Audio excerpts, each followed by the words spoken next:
Praise the Lord. ஆண்டவராகிய இயேசு கிறிஸ்துவின் நாமத்தில் உங்களுக்கு என் அன்பின் வாழ்த்துதலை தெரிவித்துக் கொள்கிறேன். கருமையான தேவ பிள்ளைகளே, ஒவ்வொரு நாளும் இந்த யூடியூப் மூலம் உங்களை சந்திப்பதில் நான் மிகுந்த மகிழ்ச்சி அடைகிறேன். இந்த ஆடியோவை நீங்கள் கேட்டு தேவ ஆசீர்வாதத்தை பெறுவது மட்டுமன்றி, உங்களுக்கு அறிமுகமானவர்கள், உங்கள் நண்பர்கள், உங்கள் உறவினர்களுக்கும் இந்த ஆடியோவை அனுப்பி தேவனுடைய நாமத்தை மகிமைப்படுத்தும்படி உங்களை அன்புடன் கேட்டுக்கொள்கிறேன். இந்த நாளிலும் 1 சாமுவேல் 10ஆம் அதிகாரம் 1 வசனம். அப்பொழுது சாமுவேல் தைல குப்பியை எடுத்து அவன் தலையின் மேல் வார்த்து அவனை முத்தம் செய்து, கர்த்தர் உன்னை தம்முடைய சுதந்திரத்தின் மேல் தலைவனாக அபிஷேகம் பண்ணினார் அல்லவா? நீ இன்றைக்கு என்னை விட்டு போகிற போது பென்யமீன் எல்லையாகிய செல்சாகில் ராகேலின் கல்லறை அண்டையில் 2 மனுஷரை காண்பாய். அவர்கள் உன்னை பார்த்து, நீ தேட போன கழுதைகள் அகப்பட்டது. இதோ உன் தகப்பன் கழுதைகளின் மேல் இருந்த கவலையை விட்டு உங்களுக்காக விசாரப்பட்டு என் மகனுக்காக என்ன செய்வேன் என்கிறான் என்று சொல்வார்கள். நீ அவ்விடத்தை விட்டு அப்புறம் கடந்து போய் தாபோரில் உள்ள சமபூமியில் சேரும்போது தேவனை பணியும்படி பெத்தேலுக்கு போகிற 3 மனுஷர் அங்கே உன்னை கண்டு சந்திப்பார்கள்.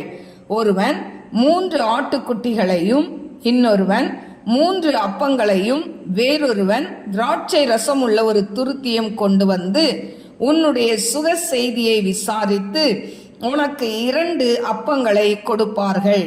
அவைகளை நீ அவர்கள் கையிலே வாங்க வேண்டும். பின்பு பெலிஸ்தரின் தானயம் இருக்கிற தேவனுடைய மலைக்கு போவாய். அங்கே நீ பட்டணத்திற்குள் பிரவேசிக்கையில் மேடையிலிருந்து இறங்கி வருகிற தீர்க்கதரிசிகளின் கூட்டத்திற்கு எதிர்ப்படுவாய். அவர்களுக்கு முன்பாக தம்புரும் மேளமும் நாகசுரமும் சுரமண்டலமும் போகும். அவர்கள் தீர்க்க தரிசனம் சொல்வார்கள். அப்பொழுது கர்த்தருடைய ஆவி உன்மேல் இறங்குவார். நீ அவர்களுடைய கூட தீர்க்க தரிசனம் சொல்லி வேறு மனுஷனாவாய். இந்த அடையாளங்கள் உனக்கு நேரிடும் போது சமயத்துக்கு ஏற்றபடி நீ செய். தேவன் உன்னோடே இருக்கிறார். நீ எனக்கு முன்னே கில்காலுக்கு இறங்கி போ.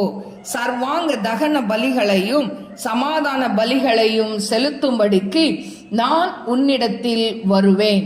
நான் உன்னிடத்தில் வந்து நீ செய்ய வேண்டியதை உனக்கு அறிவிக்கும் மட்டும் 7 நாள் காத்திரு என்றான்.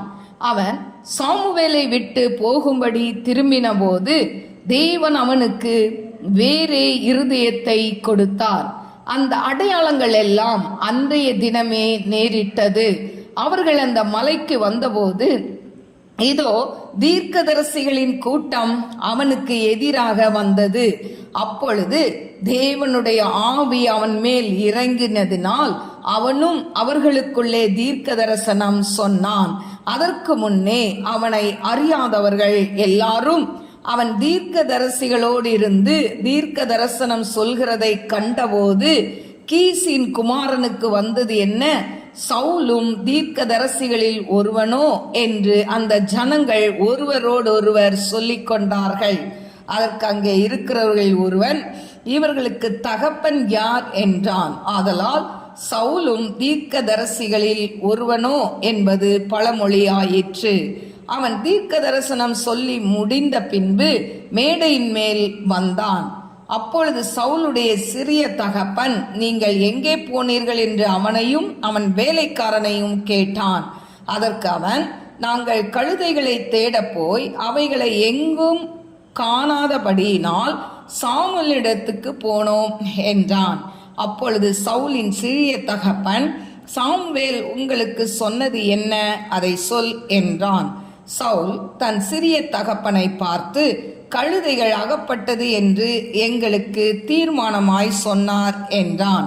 ஆனாலும் ராஜ்ய பாரத்தை பற்றி சாமுவேல் சொன்னதை அவனுக்கு அறிவிக்கவில்லை. சாமுவேல் ஜனங்களை மிஸ்பாவிலே கர்த்தரிடத்தில் வரவழைத்து இஸ்ரவேல் புத்திரரை நோக்கி, இஸ்ரவேலின் தேவனாகிய கர்த்தர் சொல்கிறது என்னவென்றால், நான் இஸ்ரவேலை எகிப்திலிருந்து புறப்பட பண்ணி உங்களை எகிப்தியர் கைக்கும் உங்களை இறுக பிடித்த எல்லா ராஜ்யத்தாரின் கைக்கும் நீங்களாக்கி விட்டேன். நீங்களோ உங்களுடைய எல்லா தீங்குகளுக்கும் நெருக்கங்களுக்கும் உங்களை நீங்களாக்கி ரட்சித்த உங்கள் தேவனை இந்நாளிலே புறக்கணித்து ஒரு ராஜாவை எங்கள் மேல் ஏற்படுத்தும் என்று அவரிடத்தில் கேட்டுக்கொண்டீர்கள். இப்பொழுது கர்த்தருடைய சந்நிதியில் உங்கள் வம்சங்களின்படியேயும் ஆயிரங்களான உங்கள் சேர்வைகளின்படியேயும் வந்து நில்லுங்கள் என்றான். சாமுவேல் இஸ்ரவேலின் கோத்திரங்களை எல்லாம் சேர பண்ணின பின்பு பென்யமீன் கோத்திரத்தின் மேல் சீட்டு விழுந்தது. அவன் பென்யமீன் கோத்திரத்தை அதனுடைய குடும்பங்களின்படியே சேர பண்ணின பின்பு மாத்ரி குடும்பத்தின் மேலும் அதிலே கீசின் குமாரனாகிய சவுலின் மேலும் சீட்டு விழுந்தது. அவனை தேடின போது அவன் அகப்படவில்லை. அவன் இனி இங்கே வருவானா என்று அவர்கள் திரும்ப கர்த்தரிடத்தில் விசாரித்த போது, இதோ அவன் தளவாடங்கள் இருக்கிற இடத்திலே ஒளித்து கொண்டிருக்கிறான் என்று கர்த்தர் சொன்னார். அப்பொழுது அவர்கள் ஓடி அங்கே இருந்து அவனை அழைத்து கொண்டு வந்தார்கள். அவன் ஜனங்கள் நடுவே வந்து நின்றபோது எல்லா ஜனங்களும் அவன் தோளுக்கு கீழாய் இருக்கத்தக்க உயரமுள்ளவனாய் இருந்தான்.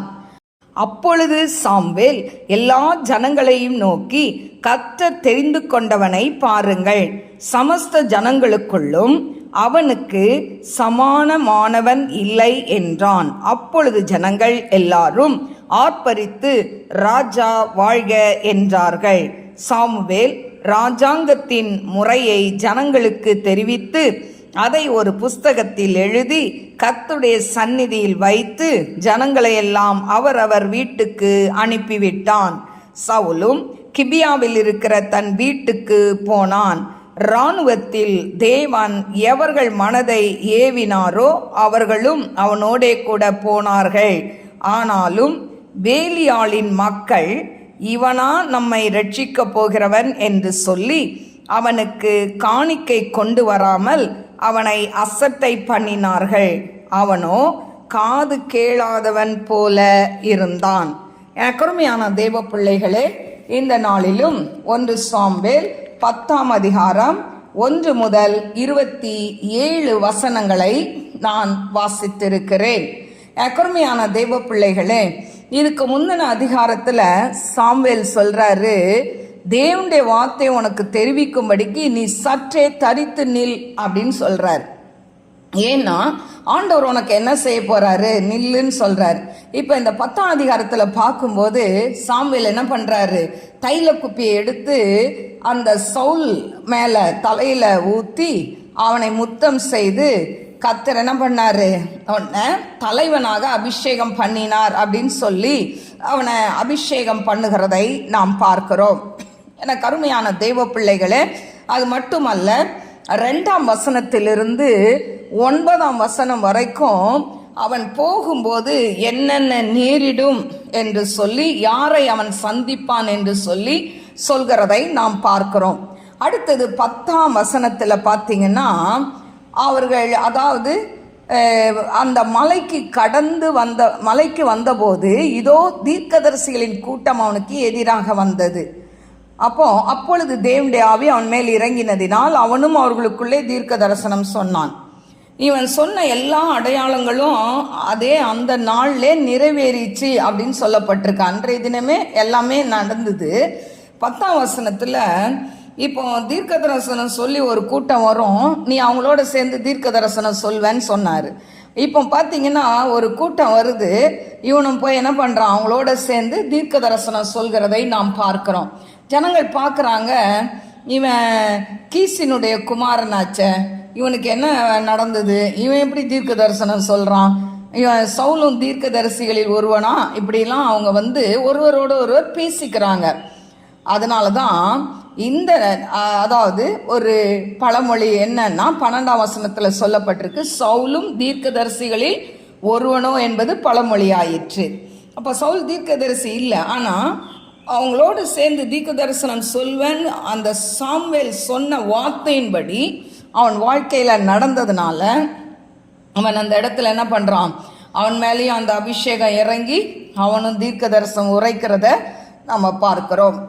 எனக்கு அருமையான தெய்வ பிள்ளைகளே, இப்போ இப்படி போகும்போது அவனுடைய சிறிய தகப்பன், அதாவது சித்தப்பா, அவர் சந்திக்கிறார். உனக்கு என்ன நேரிட்டது, உனக்கும் வேலைக்காரனையும் பார்த்து கேட்குறார், உங்களுக்கு என்ன நேரிட்டது அப்படின்னு சொல்லி கேட்கும்போது நான் சொல்கிறான், கழுதையை காணாமல் நாங்கள் தேடி போனோம், எங்கேயும் கிடைக்கல, அதனால் சாமுவேல் தீர்க்கதரிசிக்கிட்ட போனோம், அவர் கழுதை கிடச்சிரும்னு சொன்னார், அதே மாதிரி கிடச்சிது அப்படின்னு சொன்னார் அப்படின்னு சவுல் என்ன பண்ணுறான், அவங்க சித்தப்பா கிட்ட சொல்கிறான். ஆனால் இவன் அந்த ராஜ்யத்தை குறித்தான காரியங்களை அவங்களுக்கு வெளிப்படுத்தலை அப்படின்னு சொல்லப்பட்டிருக்கு. அடுத்தது பார்த்தீங்கன்னா, எனக்கு அருமையான தெய்வ பிள்ளைகளே, இப்போ சாமுவேல் ஜனங்களை மிஸ்பாவில் கர்த்தரிடத்தில் வரவழைத்து அவங்களையெல்லாம் பார்த்து சொல்கிறாரு, இவ்வளோ நாள் கர்த்தர் தான் உங்களுக்கு ராஜாவாக இருந்தார், அவர் தான் உங்களை ஆளுகை செய்தார், ஆனால் அப்படிப்பட்ட சூழ்நிலையில் நீங்கள் எங்களுக்கு ராஜா வேணும்னு கேட்டதுனால ஆண்டவர் என்ன பண்ணார், உங்களுக்கு ராஜாவை கொடுத்துருக்கிறாரு. ஆனால் நீங்கள் ஆண்டவர் செய்த நன்மைகளை எல்லாம் மறந்துட்டு ஆண்டவரை புறக்கணித்து உங்களுக்கு ஒரு ராஜாவை நீங்கள் ஏற்படுத்திக்கிட்டீங்க அப்படின்னு சொல்லிட்டு அதுக்கப்புறம் அவங்கள கோத்திரமாய் குடும்பமாய் அவர்களை பிரித்து இப்போ கீசின் குமாரனாகிய அந்த சவுல் மேலே சீட்டு விழுது. ஏற்கனவே ஆண்டவர் தெரிந்தெடுத்துட்டாரு, ஆனாலும் இவங்க சீட்டு போடும்போது அந்த சீட்டு யார் மேலே விழுது, அந்த சவுலுடைய குடும்பத்தின் மேலே. இப்போ விழுந்த உடனே அவனை தேடுறாங்க, அவனை அந்த இடத்துல காணோம். அப்போ ஆண்டர்கிட்ட விசாரிக்கிறாங்க, அவன் வருவானா அப்படின்னு கேட்கும்போது கர்த்தர் சொல்கிறாரு, அவன் ஒரு தளவாடம் எல்லாம் வச்சிருக்கிற இடத்துல, அதாவது ஒரு குடோன் மாதிரி எல்லா திங்ஸ் வச்சிருக்கிற இடத்துல ஒளிஞ்சிக்கிட்டு இருக்கிறான்னு சொன்ன உடனே அங்கே போய் அவனை கூட்டிகிட்டு வராங்க. கூட்டிகிட்டு வந்து எல்லாருக்கும் முன்னாலேயும் நிற்க வைக்கிறாங்க. அப்படி நிற்க வைக்கும்போது சாமுவேல் சொல்கிறாரு, எல்லா ஜனங்களையும் நோக்கி கர்த்தர் தெரிந்து கொண்டவனை பாருங்கள், சமஸ்த ஜனங்களுக்குள்ளும் அவனுக்கு சமமானவன் இல்லை அப்படின்னு சொல்கிறாரு. உடனே ஜனங்களுக்கெல்லாம் ஒரே சந்தோஷம், ஆர்ப்பரித்து ராஜா வாழ்க. இதுவரைக்கும் ராஜாவா இருந்தது ஆண்டவராக இயேசு கிறிஸ்து, கர்த்தர் தான் ராஜாவா இருந்தார். இப்போ இவங்க தனக்கு ஒரு மனுஷன் ராஜாவா இருக்க வேண்டும் என்று சொல்லி விரும்பினதுனால், கேட்டதினால் ஆண்டவர் என்ன பண்ணாரு, கொடுத்துட்டார். எனக்கு அருமையான தெய்வ பிள்ளைகளே, அதனுடைய பின் விளைவுகளை அவங்க கட்டாயம் சந்திப்பாங்க. எனக்கு அருமையான தெய்வ பிள்ளைகளை, இதிலிருந்து நம்ம ஒன்றை தெரிந்து கொள்ள வேண்டும். என்னன்னா, ஆண்டவர் நமக்கு தலைவராக இருக்க வேண்டும், அவர்தான் நமக்கு ராஜாவாக இருக்க வேண்டும். இஸ்ரவேல் ஜனங்களுக்கு கர்த்தரே வழி நடத்துறார். அவங்கள எகிப்து தேசத்திலிருந்து, அந்த அடிமைத்தனத்திலிருந்து அவங்கள வழி நடத்துறது கர்த்தர் தான். ஆனால் வழி நடத்துறதுக்கு வெவ்வேறு ஆட்களை அவர் நியமித்தாலும் அவர் தான் தலைவராக இருந்தார். ஹல்லேலூயா. மோசே ஜனங்களை வழி நடத்தினாலும் ஆண்டர்கிட்ட தான் போய் ஆலோசனை கேட்பான். ஹல்லேலூயா. அதே போல எனக்கு அருமையான தெய்வ பிள்ளைகளே, இஸ்ரவேல் ஜனங்களை ரட்சிக்க அவர் என்ன பண்ணாரு, நியாயாதிபதிகளை ஏற்படுத்தினார். அவங்களும் ஆண்டர்கிட்ட விசாரித்து நியாயம் விசாரித்தார்கள். இப்படி இவங்களை வழிநடத்த ஆட்களை அனுப்பினாலும் கர்த்தர் தலைவராக இருந்தார், அவர் ராஜாவா இருந்தார். இப்போ அந்த ராஜாவை தள்ளி ஒரு மனுஷன், அதாவது மனுஷன் எங்களுக்கு ராஜாவா இருக்கணும் கேட்டதுனால ஆண்டவர் கொடுத்தார். எனக்கு அருமையான தெய்வ பிள்ளைகளே, சில நேரம் நம்ம ரொம்ப ஆண்டவர்கிட்ட பிடிவாதமாக கேட்டால் சில காரியங்களை நமக்கு கொடுத்துருவார். ஆனால் அதை வாங்கின பிறகு நம்ம வாழ்க்கையில் பல போராட்டங்கள், பிரச்சனைகள் வருவதை நீங்கள் கண்கூடாய் பார்ப்பீர்கள். அதனால் நம்ம ஆண்டவற்றை ஒன்றை கேட்கும் பொழுது, கேளுங்கள் அப்பொழுது உங்களுக்கு கொடுக்கப்படும் தான் ஆண்டவர் சொல்கிறார். கேட்கிறவனும் பெற்றுக்கொள்வான்னு சொல்லப்பட்டிருக்கு. ஆனால் எப்படி கேட்கணும், அவருடைய சித்தத்தின்படி கேட்கணும். ஹல்லேலூயா. ஆண்டவர்கிட்ட கேட்கும்போது, ஆண்டவரே உம்முடைய சித்தத்தின்படி எனக்கு செய்யுங்க. கெத்செமனே தோட்டத்தில் ஏசு ஜெபம் பண்ணும்போது, அப்பா இந்த பாத்திரம் என்னை விட்டு நீங்க கூடுமானால் நீங்கட்டும், ஆயினும் உம் சித்தத்தின்படி ஆக கடவது. என் சித்தம் இல்லப்பா, உங்க சித்தத்தின்படி ஆக கடவது. தேவ சித்தத்துக்கு ஒவ்வொரு காரியத்தையும் நாம் ஒப்பு கொடுத்து ஜெபிக்கும் பொழுது தேவன் அற்புதத்தை செய்வார். நம் சுய சித்தம், மாம்ச சித்தம், மனுஷீக சித்தம் இதை வைத்து கொண்டு ஆண்டவரே எனக்கு இதுதான் வேணும், இந்த வேலை தான் வேணும், இந்த படிப்பு தான் வேணும், நான் டாக்டருக்கு தான் படிப்பேன், இல்லை நான் இப்படி தான் படிப்பேன், இல்லை ஆண்டவர்கிட்ட கேளுங்க, ஆண்டவரே நான் என்ன படிக்கணும் ஆண்டவரே. நீங்கள் ஆண்டவர்கிட்ட விசாரித்து நீங்கள் படிச்சிங்கன்னா அதில் குறையே வராது.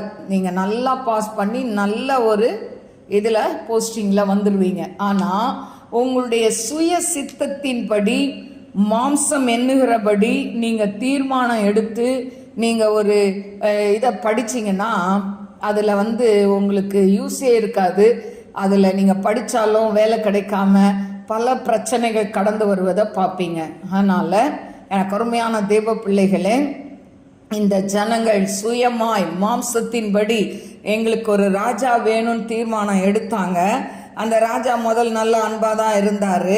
அதுக்கப்புறமா சவுல் ராஜா ஆன பிறகு அவருக்கு பொறாமை, போட்டி, பெருமை இதெல்லாம் வந்த உடனே பொறாமைனால தான் அவர் என்ன பண்ணுறார், தாவீதை ஓட துரத்துறாருல.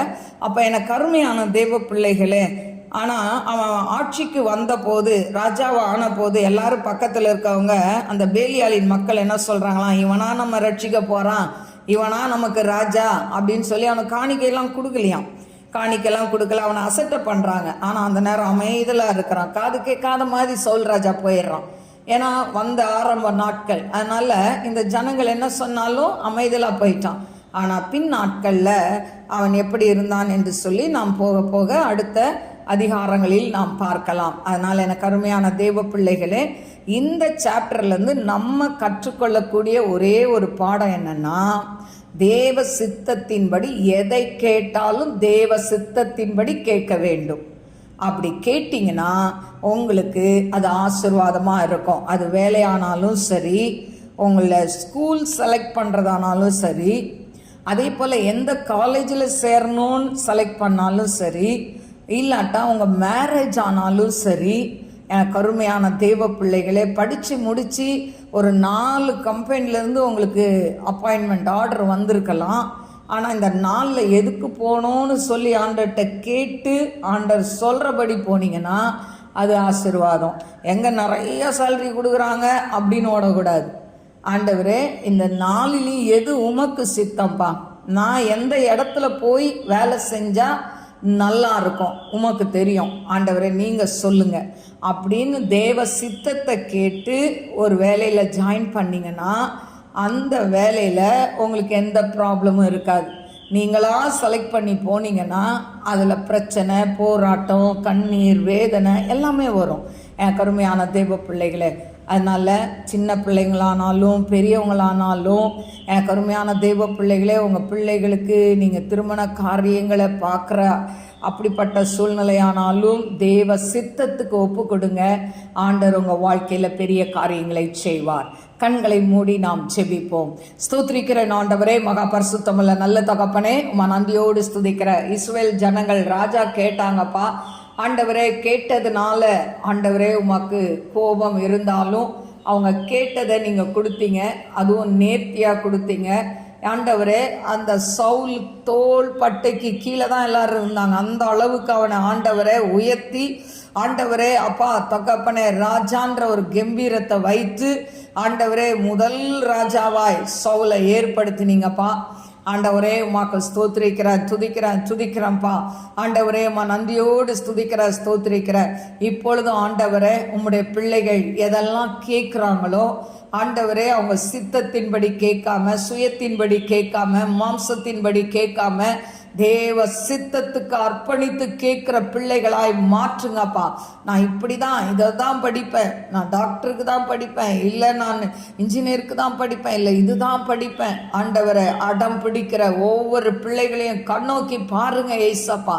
என்ன படிக்கணும்னு சித்தம் என்ன நான் முதலாவது உம்மிடத்துல முழங்கால் படியிட்டு கேட்கும்படியாய் செய்யுங்க டாடி.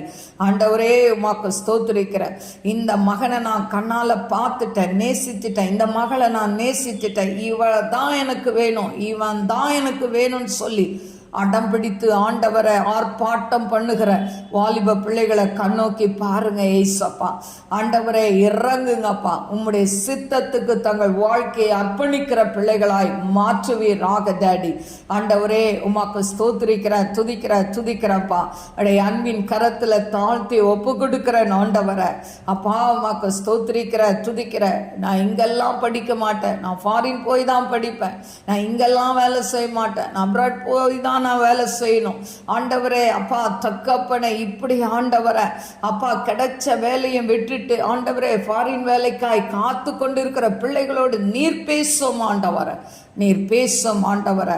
ஏசப்பா உமக்கு ஸ்தோத்திரிக்கிற. தாய் தகப்பன் எவ்வளோ பணம் செலவழித்து படிக்க வச்சிருப்பாங்களே, இன்னைக்கு ஊதாரியா ஊரை சுத்திக்கிட்டப்பா எனக்கு ஃபாரின் வேலை கிடைச்சாதான் வேலைக்கு போவேன்னு சொல்லி ஆண்டவரை ஸ்ட்ரைக் பண்ணுகிற ஒவ்வொரு வாலிப மகனையும் மகளையும் தொடுங்க ஆண்டவரை. ரீகா ஷாதா ரபோலா கர்பியா த ரைக்கரபா. அப்பா இந்த வார்த்தைகளை யார் கேட்டுக்கொண்டிருந்தாலும் அவங்க உள்ளத்துல நீங்க பேசுங்க. இது ஒரு மனுஷனுடைய சத்தம் அல்ல, தேவ சத்தமாய் பிள்ளைகள் ஏற்றுக்கொண்டு இந்த வார்த்தைக்கு கீழ்ப்படியத்தக்க இருதயத்தை கொடுங்கப்பா. எத்தனை பெற்றோர்கள் இன்னைக்கு கண்ணீர் வடித்து கொண்டு இருக்கிறார்களோ அவர்கள் கண்ணீரை ஆனந்த கழிப்பாய் மாற்றுவீராக டாடி. நம்முடைய கரத்துல தாழ்த்துகிறப்பா. ஆசீர்வதிங்க, நாமத்தை மகிமைப்படுத்துங்கப்பா. ஆவியாண்ட கரத்துல ஒவ்வொரு பிள்ளைகளையும் ஒப்பு கொடுத்து ஜெபிக்கிறேன். உம்முடைய சித்தத்துக்கு மாறாய் அவர்கள் வாழ்க்கை அமையக்கூடாதப்பா. உம்முடைய கிருபை அவர்களை சூழ்ந்து கொள்ளட்டும். இயேசுவின் நாமத்தில் கேட்கிறேன் பிதாவே, ஆமென். God bless you. God bless you.